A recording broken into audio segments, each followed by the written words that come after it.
They say the only thing colder than a Chicago winter is the heart of Vincenzo Moretti. He ran the city's underworld with silence and steel, a man who never let emotions dictate a business deal, and never ever answered unknown numbers during a sit-down. But at 2:00 a.m. on a Tuesday, a vibrating phone on a mahogany table changed history. He was seconds away from hanging up. He was seconds away from ending the call that would have saved his soul. He didn't answer for the woman begging on the other end. He answered because in the background he heard a sound that stopped his heart, a 3-year-old boy crying out for a father he had never met. This is the story of how the devil found his redemption. The VIP room of the Obsidian. Chicago's most exclusive underground lounge smelled of aged leather, Cuban tobacco, and imminent violence. Vincenzo Enzo Moretti sat at the head of the table, his posture relaxed but his eyes alert. He was 34, wearing a tailored charcoal Brioni suit that cost more than the average American made in a year. Across from him sat the heads of the Irish syndicate, the O'Malleys. The air was thick enough to choke on. The negotiation was over territory, near the shipping yards, and it wasn't going well. "We want 10% of the container traffic, Enzo," Liam O'Malley spat, leaning forward. "Or the trucks stop moving." Enzo didn't blink. He swirled the amber liquid in his glass. "You'll get 5. And you'll thank me for not burying you under the Kennedy Expressway." The tension spiked. Hands drifted toward suit jackets where holsters were concealed. This was the life Enzo had chosen, or rather the life that had chosen him. He was the capo of the Moretti crime family. He didn't have luxuries like fear or hesitation. That was when his personal phone buzzed. It sat face down on the glass table. Enzo ignored it. Only 3 people had this number: his consigliere, his head of security, and his mother. 2 of them were in the room, and his mother was asleep in Palermo. It buzzed again. Long, persistent. Liam O'Malley smirked. "Trouble at home, Moretti?" "Maybe the girlfriend is lonely." Enzo's eyes narrowed. He hated interruptions. He hated disrespect even more. He reached out with a manicured hand and silenced the call, flipping the phone over. "Unknown caller." 5%. Enzo repeated, his voice dropping an octave. "Take it and leave." The phone lit up again. The vibration rattled against the glass, an irritating, jagged sound that cut through the silence of the room. Enzo's jaw clenched. This was a breach of protocol. Whoever was calling was either dying or had a death wish. He snatched the phone up, intending to crush the device or scream at the person on the other line. He slid his thumb across the screen and brought it to his ear. "Who is this?" Enzo demanded, his voice like grinding gravel. Silence. "I said." Enzo threatened, his finger hovering over the end call button. "Who is this?" "You have 5 seconds before I trace this line, and—" Then he heard it. It wasn't a voice. It was a sound that bypassed his brain and went straight to his gut. A jagged, terrified intake of breath. The sound of someone trying not to scream. "Enzo!" The voice was a whisper, trembling so hard it barely formed a word. Enzo froze. The room, the O'Malleys, the smoke, it all vanished. He knew that voice. It had been 4 years, but he knew it. "Olivia," he whispered. Olivia Jenkins, the waitress. The one mistake he had allowed himself. The one night of normalcy at a diner off Route 66 when he was lying low from a RICO investigation. She was sunshine and cheap coffee. He was darkness and danger. He had left her a stack of cash and a fake number, thinking he was protecting her. "I didn't know who else to call," she sobbed, the sound muffled, as if she was hiding in a closet. "They're outside, Enzo. They're kicking the door." Enzo stood up. The chair scraped violently against the floor. The O'Malleys jumped, drawing their weapons, thinking the meeting had turned into a hit. Enzo didn't even look at them. "Who is outside, Olivia?" "Where are you?" "I don't know," she cried. "Men. They said they want the money my brother owes, but I don't have it. I told them I don't have it." Thud, thud.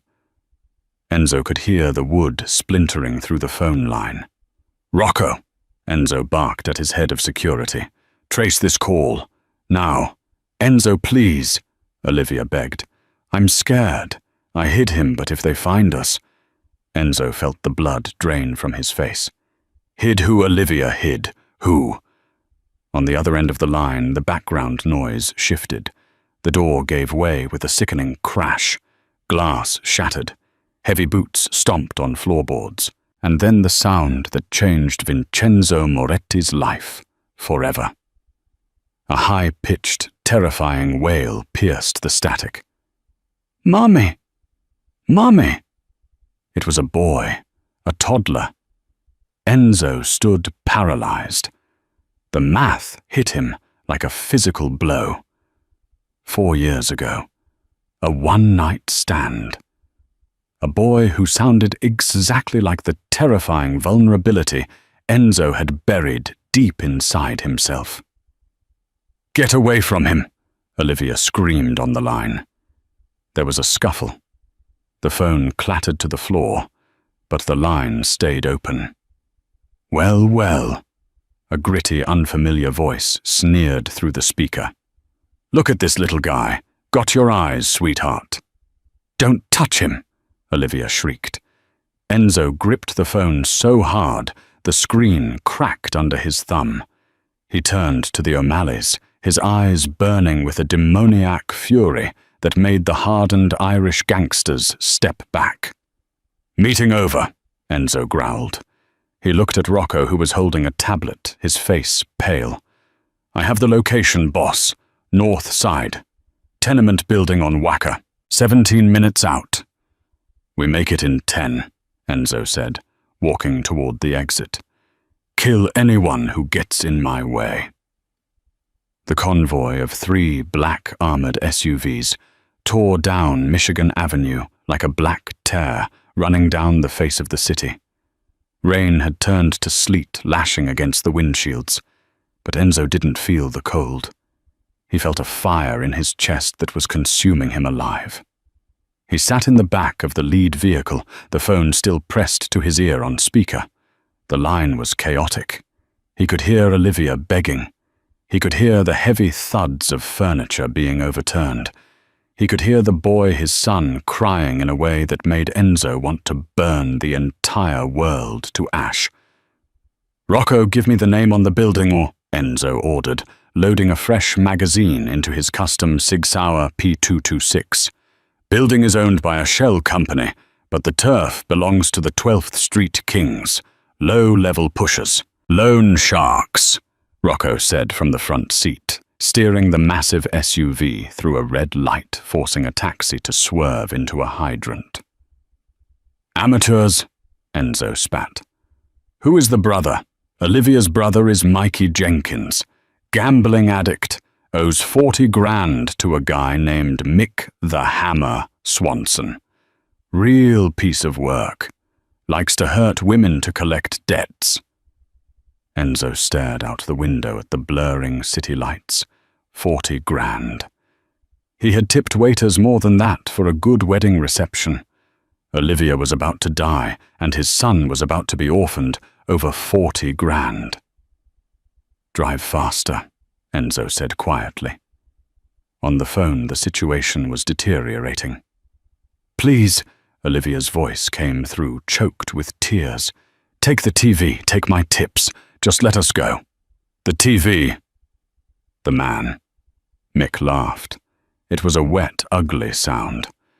Mikey owes Big Sweetheart, and since Mikey skipped town, you're the payment. And the kid? Maybe we sell him to a nice family upstate. Fetch a good price for a white kid with blue eyes." Enzo's vision went red. He pressed the button on the intercom, connecting him to the other 2 SUVs. "No survivors," he said. "Do you hear me? You leave the girl and the boy. Everyone else dies." "Copy that, boss."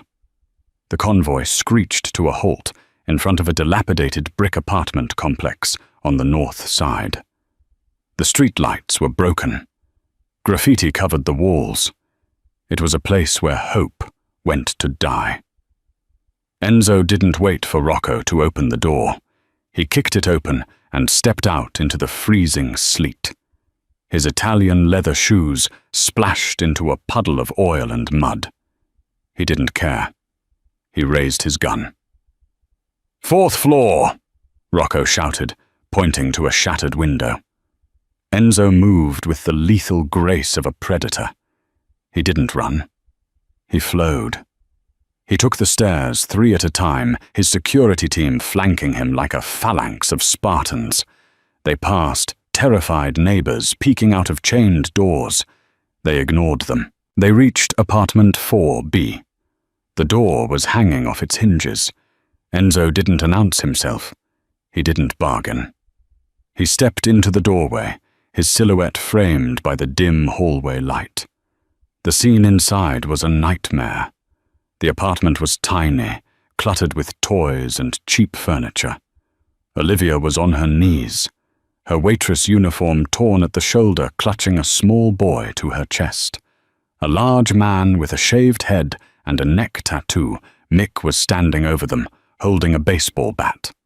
2 other thugs were ransacking the kitchen. Mick turned, hearing the footsteps. He squinted at Enzo. He didn't recognize the suit. He didn't recognize the face. He just saw a man in a doorway. "Who the hell are you?" Mick sneered, raising the bat. "Get lost, pretty boy. This is private." Enzo looked at Olivia. Her eyes were filled with terror and confusion. Then he looked at the boy. The boy had curly, dark hair, just like Enzo's mother. And he had eyes that were a piercing, icy blue. "My eyes." Enzo looked back at Mick. "You woke him up," Enzo said calmly. "What?" Mick asked, confused. "My son," Enzo said, raising the Sig Sauer. "You made him cry." Before Mick could process the words, Enzo pulled the trigger. Pop! The bullet took Mick in the center of the forehead. He dropped like a stone, the bat clattering loudly against the floor. Chaos erupted. The 2 thugs in the kitchen scrambled for their waistbands, but Rocco and the security team were already in the room. Suppressed gunfire coughed, thwip, thwip, thwip. In 3 seconds, the room was silent again, save for the smell of cordite and the sound of the wind whistling through the broken door. 3 bodies lay on the floor. Enzo holstered his weapon. He stepped over Mick's body, his expensive shoes crunching on broken glass. He knelt down in front of Olivia. She was trembling violently, shielding the boy's eyes with her hand. She looked up at Enzo, fear warring with relief. She looked older than he remembered, tired, worn down by a life he had escaped. But she was still beautiful. "Enzo," she breathed. "I'm here," he said softly. He reached out, hesitating for a moment before placing his hand on the boy's back. The child flinched, then peeked through his mother's fingers. Those blue eyes stared right into Enzo's soul. "Who are you?" the boy squeaked. Enzo felt a lump form in his throat, a sensation he hadn't felt since his father died. He looked at Olivia, silently asking permission. She slowly lowered her hand, nodding with tears streaming down her face. Enzo wiped a smudge of dirt from the boy's cheek with his thumb. "I'm your father, Leo." Enzo said the word, feeling strange and heavy on his tongue. "And I'm going to make sure no one ever makes you cry again." Rocco stepped forward, looking at the bodies. "Boss, the cops will be here in 5 minutes. Shots fired calls usually take 10 in this neighborhood, but we shouldn't linger." Enzo stood up, extending a hand to Olivia. "Can you walk?" I think so," she stammered. "But my things, my job—" "You don't have a job anymore, Olivia," Enzo said, pulling her gently to her feet. He took off his suit jacket worth $5,000 and wrapped it around her shivering shoulders. He then picked up Leo, who instinctively wrapped his small legs around Enzo's waist, burying his face in the silk shirt. Enzo held him tight. It felt like holding a live grenade that he never wanted to let go of. "Where are we going?" Olivia asked, looking around at the carnage, then at the man she hadn't seen in 4 years. Enzo walked toward the door, shielding Leo's head with his hand. "Home," Enzo said. "We're going home." The silence inside the armored SUV was heavier than the steel plating that lined its doors.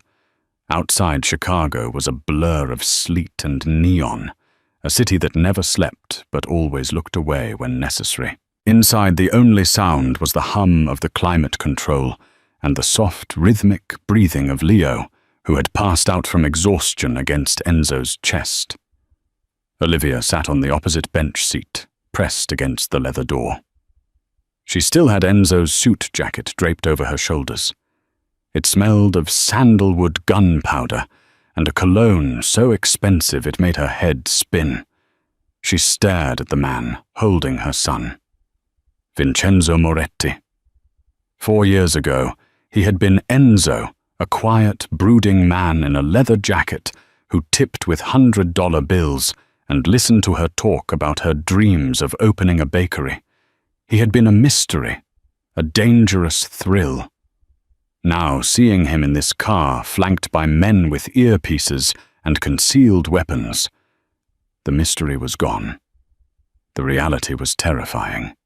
She watched his hand, the same hand that had just ended a man's life, without a tremor, gently stroking Leo's back. His thumb moved in slow, hypnotic circles. He wasn't looking at Olivia. He was looking at this boy's sleeping face with an intensity that bordered on religious devotion. "He needs a doctor," Olivia whispered. Her voice sounded jagged, broken by the screaming she had done earlier. Enzo didn't look up. "Dr. Aris is waiting at the estate. He's the best pediatrician in the state. He usually treats senators' kids." "The estate?" Olivia repeated the words, tasting like ash. "Enzo, you can't just take us. That was kidnapping. What you did back there, that was murder." Finally, Enzo lifted his eyes. In the dim light of the passing street lamps, his irises were like shattered ice. "That wasn't murder, Olivia. That was pest control," he said, his voice devoid of regret. "And as for kidnapping, I'm saving you. If I leave you in that apartment, or even at a hotel, Mick's crew will come back, not to collect the money, but to send a message. They don't leave witnesses."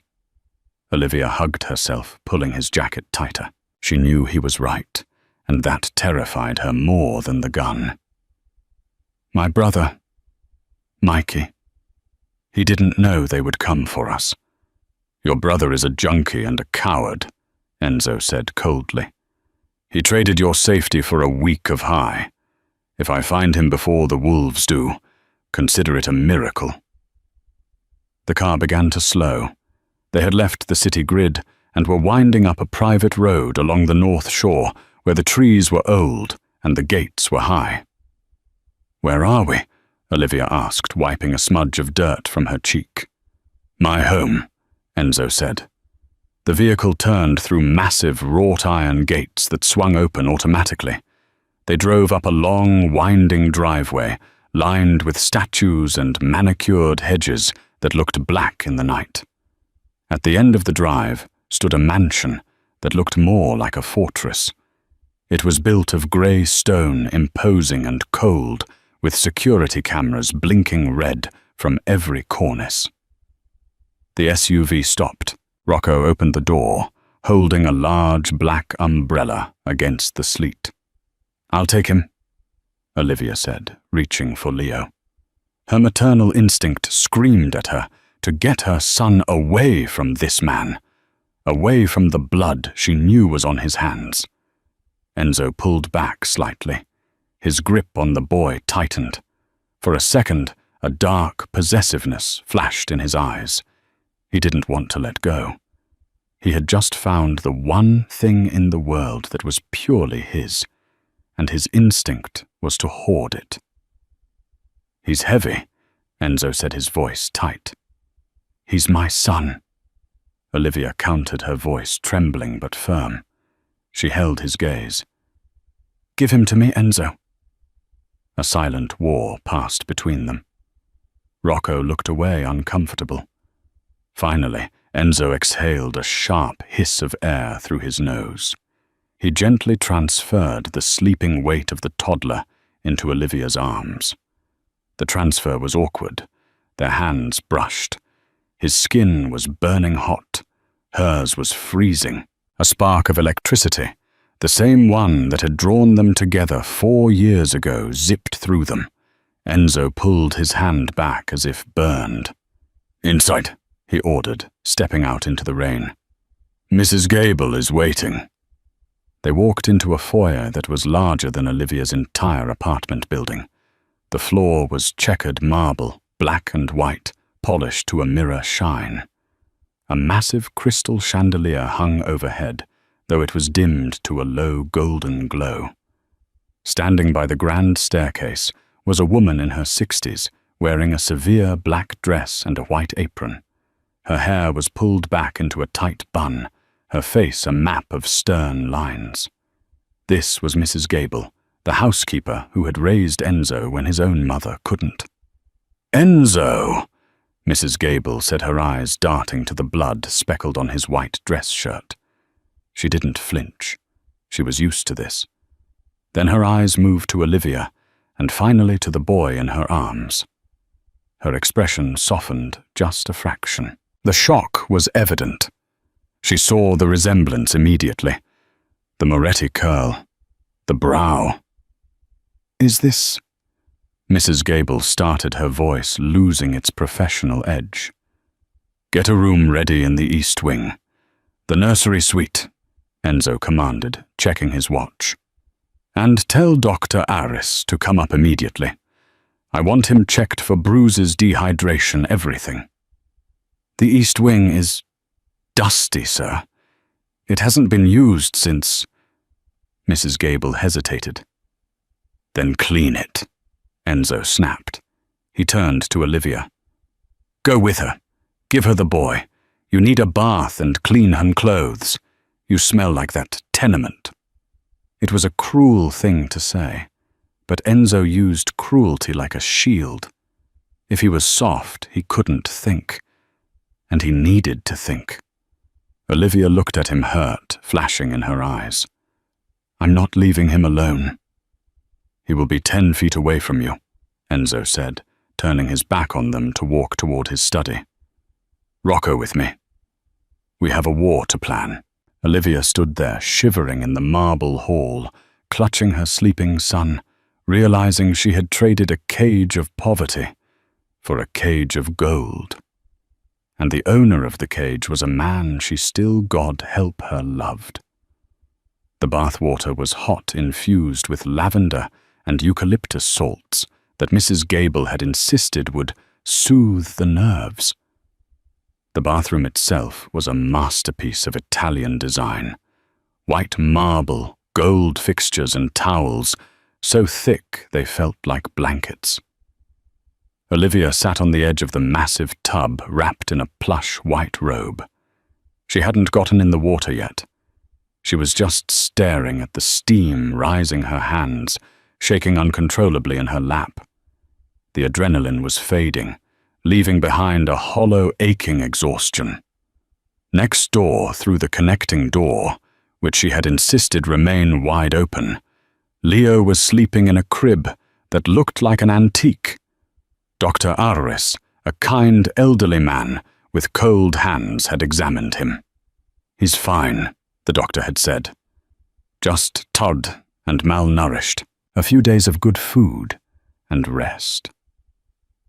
Olivia looked at her hands. They were scrubbed clean, but she could still feel the phantom grease of the diner, the grime of the apartment, the terror of Mick's hand grabbing her arm. She stood up and walked to the mirror. The face staring back was pale. Dark circles bruised the skin under her eyes. She looked 5 years older than 26. "What have you done, Olivia?" she whispered to her reflection. She had called the devil to save her from demons, and the devil had answered. Downstairs, the atmosphere was entirely different. Enzo was in his study, a room lined with mahogany bookshelves, filled with law books and military history. A fire crackled in the hearth, but it offered no warmth to the men in the room. Enzo stood behind his desk, pouring a glass of scotch. He didn't offer any to Rocco or his consigliere Silas. Silas was a thin man, with glasses, who looked more like an accountant than a mobster. He was typing furiously on a tablet. "The police report is already filed," Silas said, not looking up. "A gang-related dispute in a known drug den. No witnesses. The 12th Street Kings are claiming it was a rival crew. We're clear on the legal front." "And the Kings?" Enzo asked, taking a sip. The alcohol burned, grounding him. "They're confused," Rocco grunted from the corner. "They don't know who hit them. Mick was a low-level earner, but he kicked up to the bosses. They'll be asking questions." "Let them ask," Enzo said. He walked to the window, looking out at the dark grounds. "If they ask too loud, cut their tongues out." "Enzo," Silas said, stopping his typing. He took off his glasses. "We have a bigger problem than the Kings. You brought a civilian into the house, and a child who looks exactly like you." Enzo turned, his face a mask of stone. "He is my blood." "Does the family know?" Silas asked quietly. "Does your uncle know?" "No one knows," Enzo said dangerously. "And if anyone finds out before I tell them, I will skin the leak alive." Silas nodded slowly. "A son changes things, Enzo. It makes you vulnerable. It makes you a target. The O'Malleys, the Russians. If they know there is an heir, they won't go for you anymore. They'll go for the boy." Enzo's glass shattered in his hand. Shards of crystal fell to the carpet. Whiskey dripped from his clenched fist, mixing with a drop of blood from his palm. He didn't feel the cut.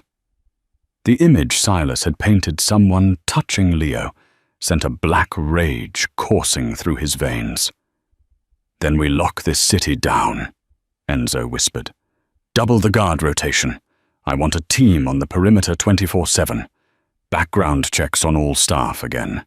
No one comes in or out without my approval." "And the girl?" Rocco asked. Enzo paused. He looked at the whiskey seeping into the Persian rug. "Olivia." "She stays," Enzo said. "She's a loose end," Silas warned. "She is the mother of my son," Enzo snapped. "And she is mine." He hadn't meant to say the last word. It slipped out, a confession of the truth he had been denying for 4 years. He hadn't left her because he was bored. He had left her because he knew that being with him was a death sentence. But he had checked on her. He had watchers track her for the first year, until the war with the triads got too hot, and he had to pull everyone back. He thought she would move on. Find a nice accountant. Be happy. He never imagined she was struggling in a tenement, raising his son on tip money. The guilt was a physical weight in his chest. "Clean this up," Enzo said, gesturing to the glass. I'm going upstairs." Enzo walked up the grand staircase, his footsteps heavy. The house was quiet. Now, he reached the east wing and saw the door to the guest suite slightly ajar. He pushed it open, silently. The room was dim, lit only by the hallway light. Olivia was asleep. She hadn't gotten into the bed. She was curled up in a velvet armchair next to the crib, still wearing the bathrobe, her head resting on her knees. She looked small, defeatable. Enzo walked into the room. He moved to the crib.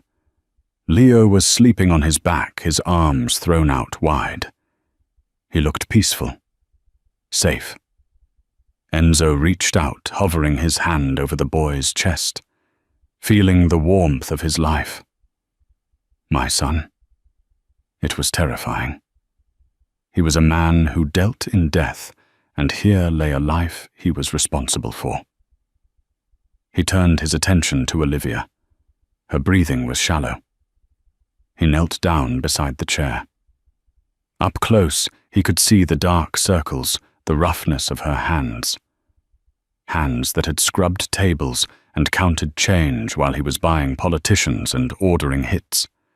He reached out and gently brushed a strand of hair away from her face. Olivia flinched. Her eyes flew open wide with panic. She gasped, pulling back into the chair, her legs kicking out instinctively. "It's me," Enzo whispered, holding his hands up. "It's just me." Olivia's chest heaved. It took her a moment to recognize him in the dark. The fear in her eyes slowly morphed into wariness. "You're bleeding," she whispered, looking at his hand, where the glass had cut him. Enzo looked at his hand. "It's nothing." "Why are you here?" she asked, pulling her robe tighter. "Did you come to tell me the price?" "The price." Enzo frowned. "Nothing is free, Enzo. I know that art now," she said bitterly. "You saved us. You brought us to a castle. What do you want in return?" "You want Leo." Enzo's jaw tightened. "I don't barter for my family." "Olivia, we aren't family," she shot back, her voice rising. "We were a weekend fling. You left. You changed your number. You didn't even say goodbye. I did it to keep you alive." Enzo hissed, his voice low but intense. He leaned in his face inches from hers. "Do you think I wanted to leave? Do you have any idea what my life is? If I had stayed, you would have been a target 4 years ago. I left to let you have a normal life." "A normal life?" Olivia let out a broken, incredulous laugh. Tears spilled over. "I was pregnant, Enzo. I was alone. I had to drop out of culinary school. I worked double shifts until my feet bled, just to buy diapers.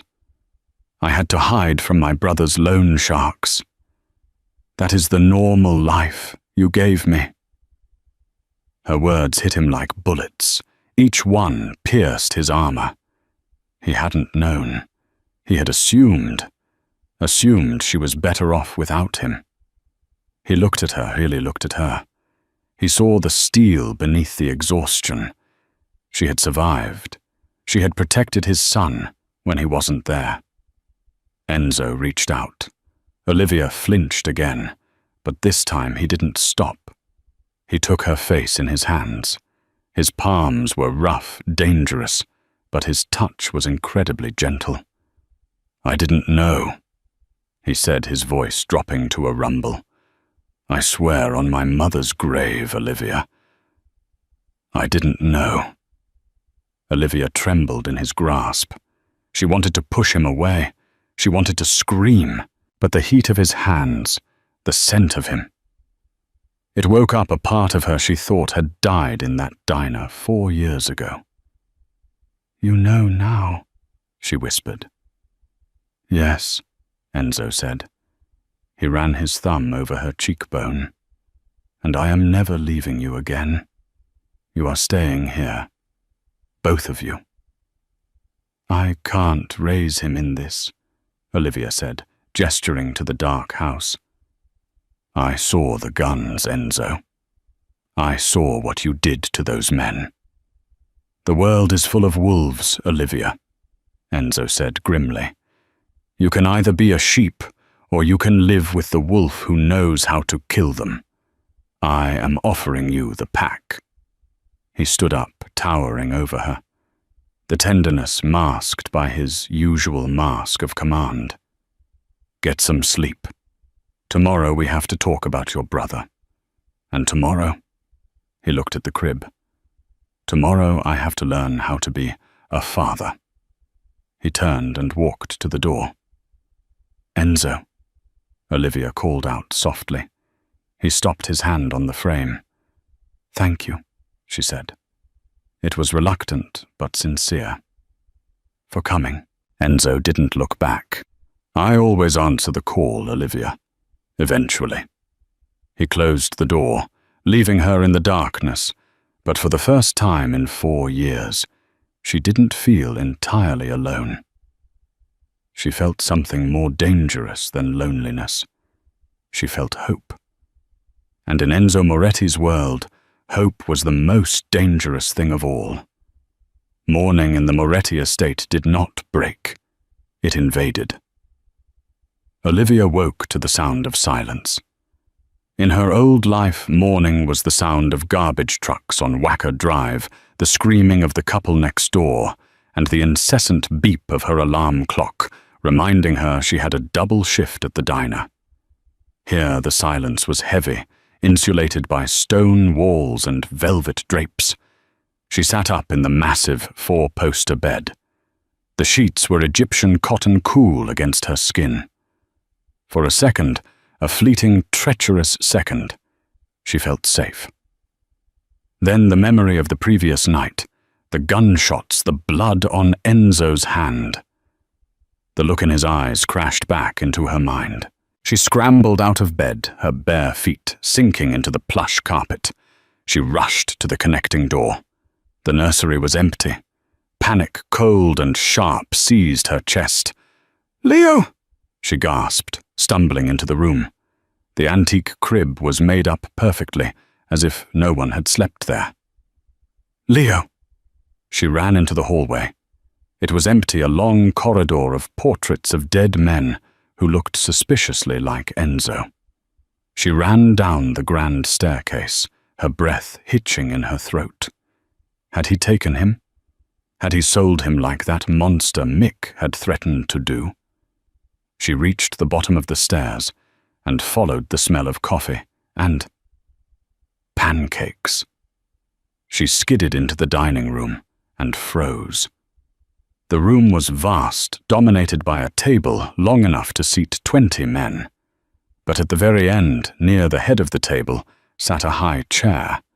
It looked brand new, expensive, and completely out of place in the dark, Gothic room. Leo was sitting in it, his face smeared with maple syrup, happily banging a silver spoon against the tray. And sitting next to him, reading a crisp copy of the Wall Street Journal, was Enzo. He was dressed for war, a navy 3-piece suit, a tie knotted with geometric precision, his hair slicked back. But his suit jacket was draped over the back of his chair, and his shirt sleeves were rolled up to his elbows, revealing the intricate tattoos that wrapped around his forearms, ink that told stories of prison and loyalty. "Eat, don't play," Enzo said, not looking up from the paper. His voice was calm, low. Leo giggled and hit the tray again. Clang. Enzo slowly lowered the paper. He looked at the boy. He didn't look annoyed. He looked fascinated. He reached out with a napkin and dabbed the syrup from Leo's chin with a gentleness that seemed impossible for a man of his size. "You have your mother's stubbornness," Enzo murmured. "Leo." Olivia breathed, her knees going weak. Enzo looked up. His eyes scanned her, instantly taking in her disheveled hair, the robe she was clutching, the fear in her stance. He stood up as she entered, a reflex of old-world manners that he couldn't suppress. "He wakes up early," Enzo said simply. "I didn't want to wake you. Mrs. Gable said you needed the rest." Olivia walked to the high chair, checking Leo instinctively. He was clean-dressed in new clothes, a soft blue sweater, and jeans that fit perfectly. "Where did these clothes come from?" she asked, her hand resting protectively on Leo's head. "I had a stylist deliver a wardrobe at 6 a.m., Enzo said, sitting back down. He picked up his espresso. "The clothes he came in were insufficient. They were all I could afford," Olivia said, a spark of defensive anger rising. "I'm not criticizing you, Olivia," Enzo said, his tone turning clinical. "I'm stating a fact. He is a Moretti. He will not wear rags." He gestured to the empty chair across from him. A plate of fruit and pastries was already set there. "Sit. Eat." "I'm not hungry," she said. "Sit," Enzo repeated. It wasn't a request. The temperature in the room seemed to drop a few degrees. Olivia sat. She watched him. He was eating with precision, cutting a melon slice with a silver knife that looked sharp enough to be a weapon. "What happens now?" Olivia asked. "The police. My brother." Enzo paused. He wiped his mouth with a linen napkin. "The police have ruled the incident at the tenement a gang dispute. Case closed. As for your brother..." Olivia's heart stopped. "Did you hurt him?" "Mikey." Enzo said the name like it was a disease. "I had Rocco find him at a Greyhound station. He was trying to buy a ticket to St. Louis." "He was running," Olivia whispered, shame coloring her cheeks. "He left us." "Yes," Enzo said. "He did. I gave him a choice. A bullet in the knee or a plane ticket to a private rehabilitation facility in Arizona." Olivia's eyes widened. "Rehab. It is a secure facility. High walls, no phones, no leaving until the doctors say he is clean," Enzo said. "I paid for 6 months. If he leaves early, the deal regarding his kneecaps is back on the table." Olivia stared at him. She didn't know whether to thank him or be terrified. He had effectively kidnapped her brother and imprisoned him in a rehab center. It was an act of control absolute and terrifying. But it was also mercy. "Why?" she asked. "Because he is your blood," Enzo said, his eyes locking onto hers. "And you are the mother of my son. That makes him a liability I have to manage. I don't leave loose ends, Olivia. I fix them." He stood up, checking his platinum watch. "I have to go into the city. Meetings." He walked around the table. He stopped behind her chair. She could feel the heat radiating from him. He placed a hand on the back of her chair, leaning down so his lips were close to her ear. "Don't leave the grounds," he murmured. "The gate is locked. The guards are armed. It is for your safety." "Am I a guest or a prisoner, Enzo?" she asked, trembling. "You are safe," he said, evading the question. He reached out and touched Leo's head one last time. "Be good, Leo." He walked out of the room. Olivia listened to the heavy click of his dress shoes on the marble, followed by the slamming of the front door. She looked at her son, who was happily chewing on a strawberry, oblivious to the fact that his father was the most dangerous man in Chicago. "We have to get out of here, Leo," she whispered. But as she looked around the opulent room, at the warm food and the security, a treacherous voice in her head whispered back, "Where would you go?" 3 days passed. The Moretti estate was a masterpiece of landscape architecture. The back gardens were inspired by Versailles, with manicured hedges, stone fountains and pathways that wound through ancient oaks. It was also a fortress. Olivia walked Leo through the garden in the late afternoon. The autumn air was crisp, blowing dead leaves across the stone path. Leo was chasing a squirrel, his laughter ringing out a sound so pure it felt alien in this place of secrets. But Olivia couldn't relax. Every 50 yards she saw them. Men in black suits, standing perfectly still in the shadows of the trees. They wore earpieces. They watched the perimeter. They watched her. She felt like a bird in a gilded cage. A very expensive, very well-guarded bird. She hadn't seen Enzo since that first breakfast. He came home late, long after she had put Leo down, and left before sunrise. He was a ghost in his own house, leaving only traces the scent of his cologne in the hallway, a new toy appearing in the nursery, a note left on the kitchen counter for Mrs. Gable. He is avoiding us, Olivia realized. Or he is avoiding the truth. "Mummy, look!" Leo shouted, pointing at a massive stone statue of a weeping angel. "It's beautiful, baby," she said, wrapping her cardigan tighter around herself. "It's imported from Florence, mid-19th century." The voice came from behind her. Olivia spun around, pulling Leo against her leg instinctively. An older man was standing on the path. He was leaning on a cane with a silver wolf's head handle. He wore a fedora and a long camel hair coat. His face was a map of deep wrinkles, his eyes dark and sharp, assessing her with a predator's gaze. "Who are you?" Olivia asked, her heart hammering. Where were the guards? Why hadn't they stopped him? The man smiled, but it didn't reach his eyes. "I am family, my dear. I am Carlo, Vincenzo's uncle." Uncle Carlo. Olivia remembered Enzo mentioning him once years ago. The old guard. The man who taught me how to use a knife. I didn't know you were visiting," Olivia stammered. "I visit when I please," Carlo said, stepping closer. He looked down at Leo. The old man's expression tightened. He scrutinized the boy's face, searching for the features. "So, the rumors are true." "What rumors?" "That Vincenzo has gone soft, that he has brought a stray into the den." Carlo spat the word stray with elegant venom. "And a child." "He is not a stray," Olivia said, her voice shaking but firm. "He is Enzo's son." Carlo laughed, a dry, rasping sound. "Is he DNA can be faked? Who is to say you didn't just find a dark-haired boy to trap a rich man?" "I don't care about his money," Olivia snapped. "We didn't ask to be here."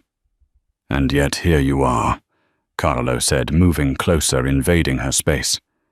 "Living in the house my brother built, eating our food, while Vincenzo is out there distracted, weak." He leaned down his face inches from Leo. Leo shrank back, scared by the old man's intensity. "A don cannot have weaknesses," Carlo whispered to the boy. "And you, little one, are a breathless, crying weakness."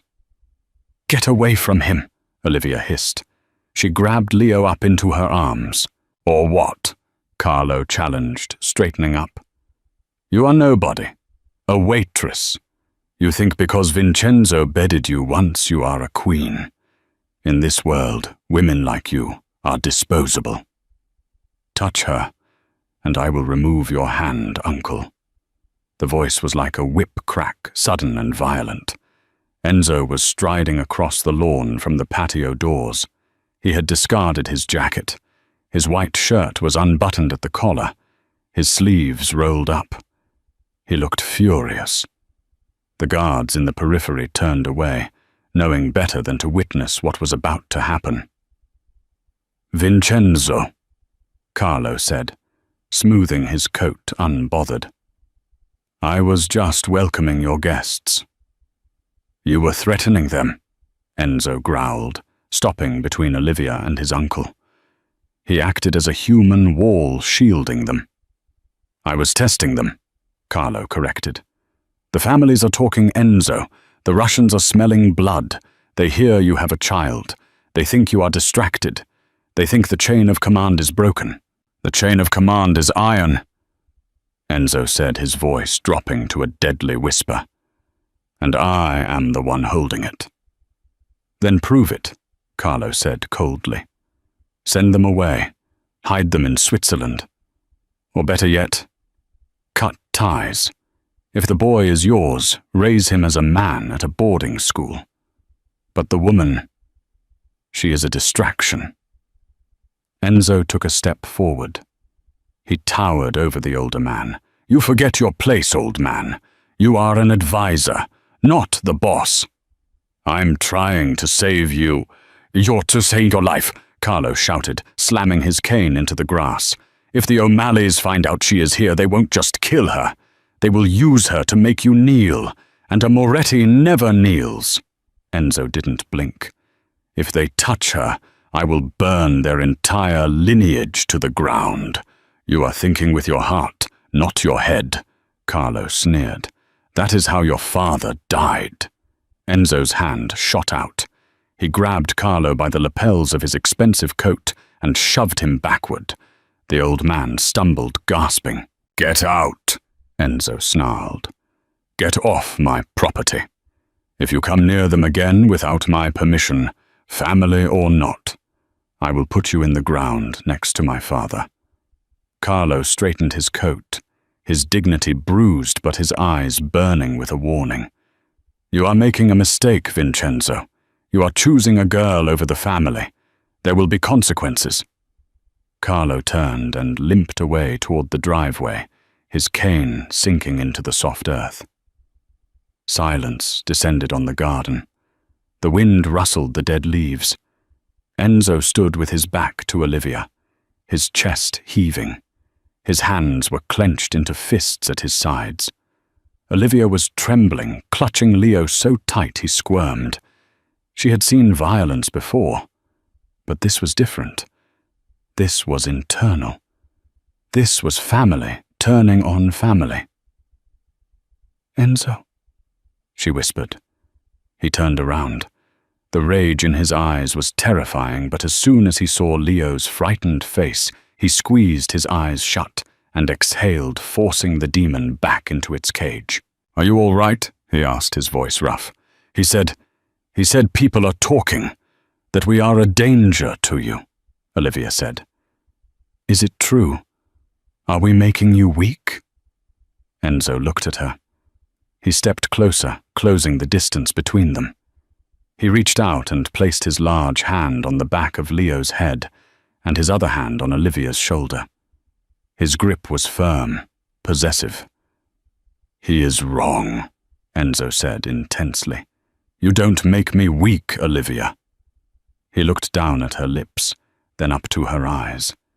The air between them crackled with 4 years of suppressed longing and anger. You give me something to fight for, he said. Before this, I was just maintaining the graveyard. Now I am protecting the future. Olivia felt a tear slide down her cheek. I'm scared, Enzo. That man, he hates us. Let him hate, Enzo said, pulling her and Leo against his chest. He wrapped his arms around them, enveloping them in his heat, his scent, his strength. Let them all hate. As long as I am breathing, nothing touches you. Olivia rested her head against his chest. She could hear his heart beating steady, strong and fast. For the first time, she didn't pull away.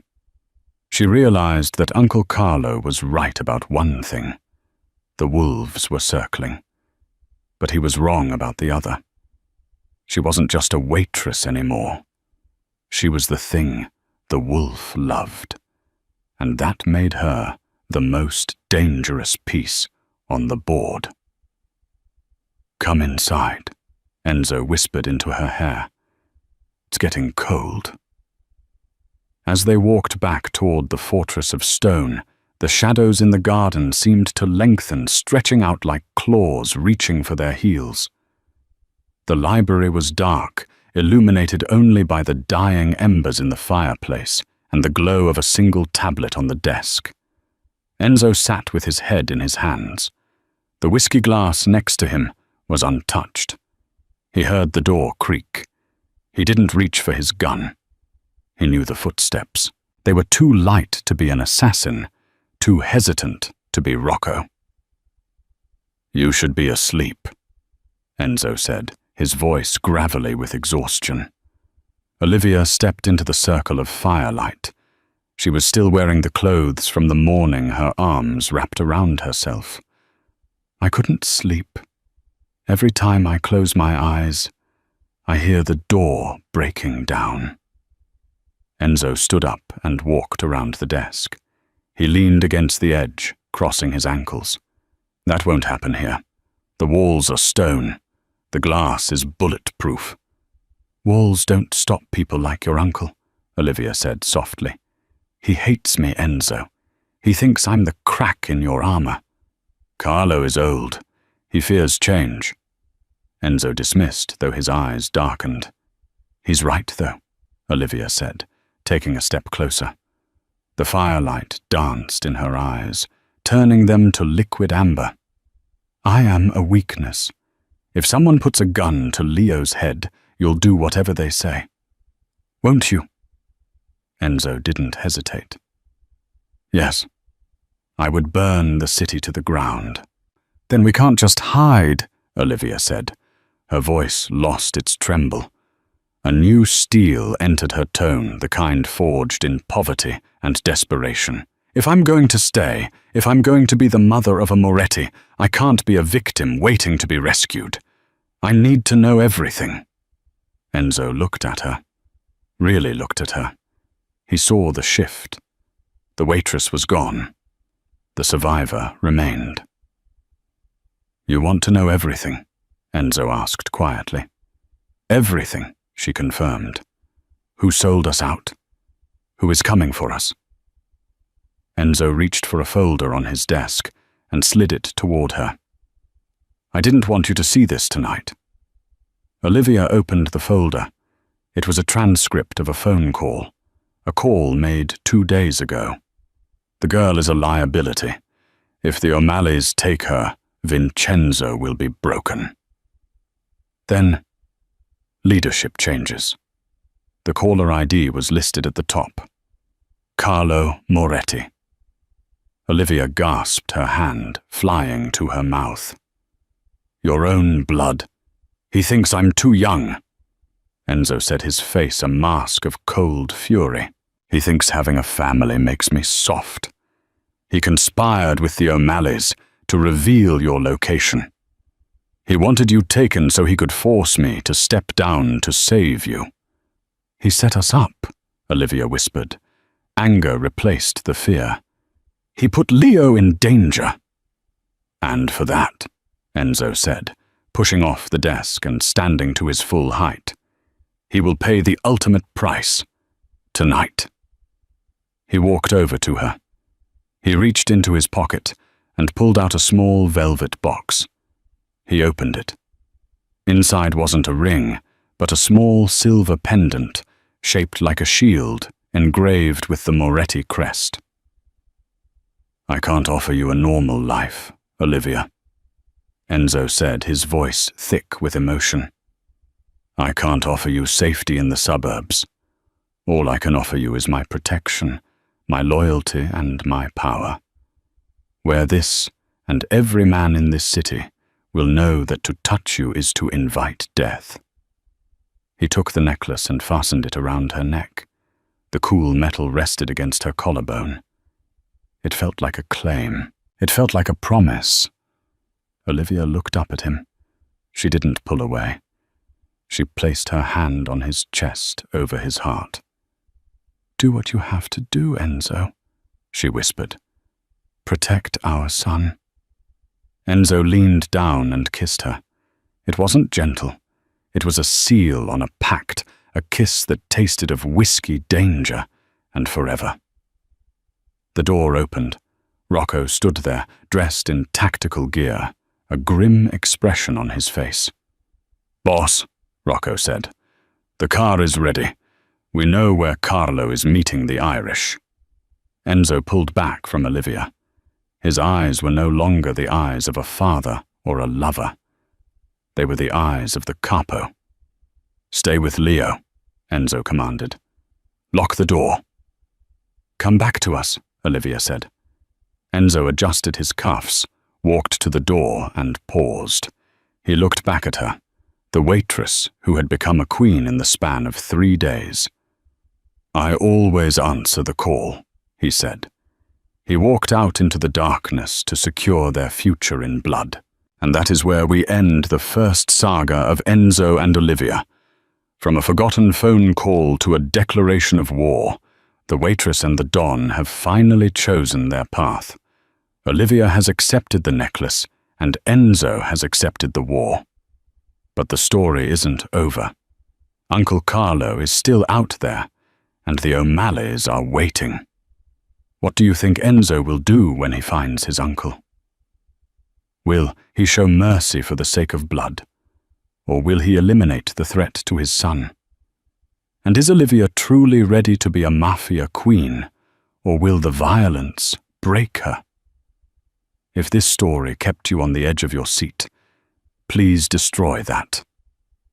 Like button, it helps the channel so much.